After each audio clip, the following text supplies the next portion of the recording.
fellow dignitaries, teachers, parents, and the star of the day, our young student and athletes.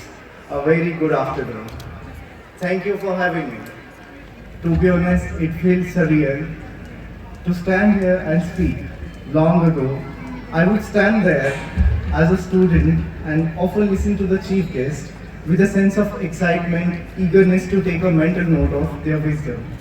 Now I stand here, trust me, I can feel the pressure. I can actually feel the pressure and I hope I can offer you something worth taking note of.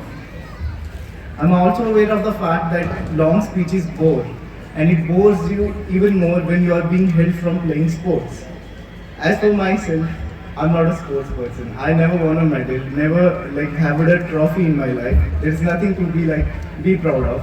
But what I've learned most from the sports is the fact that how to handle success with humility, failure with the courage. Today itself, I saw a girl. She was in greenhouse. She was in the front, and at last, I don't know what happened to her. She fumbled anyway.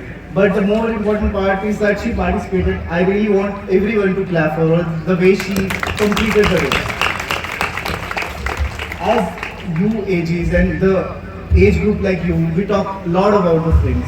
And you know what is I guess everyone agree on that the most important friend is our body.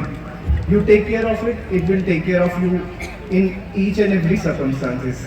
I will talk about Dinesh sir. See, he's aging like a fine wine. I really like it. I do want to look like him when I age. Okay? So the way he's taking care of himself, everyone should take care of themselves. Our good part is that this can be achieved in very engaging manner, like picking up a sport that you like most.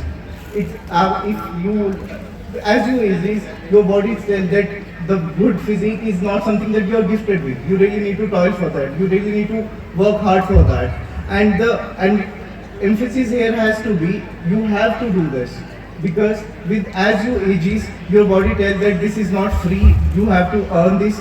But for that earning, what we do? We go to gym. We go in isolation. We run for a while. But that's not the healthy way. What is the healthy way? This sports.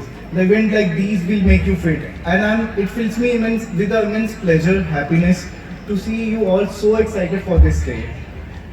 And sports does not sport your physical health; it also sports your mental health, mental stability. We know that number of cases is emerging nowadays, that depression and whatnot.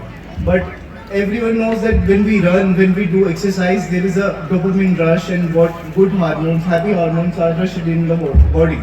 And we should sport the sports in our life because as now I'm under secretary, I go to the office by 9:30 in the morning, leave by 8:30 in the evening. I request Sister Sharon and Miss Anjali ma'am to please come on the stage and felicitate our chief guest.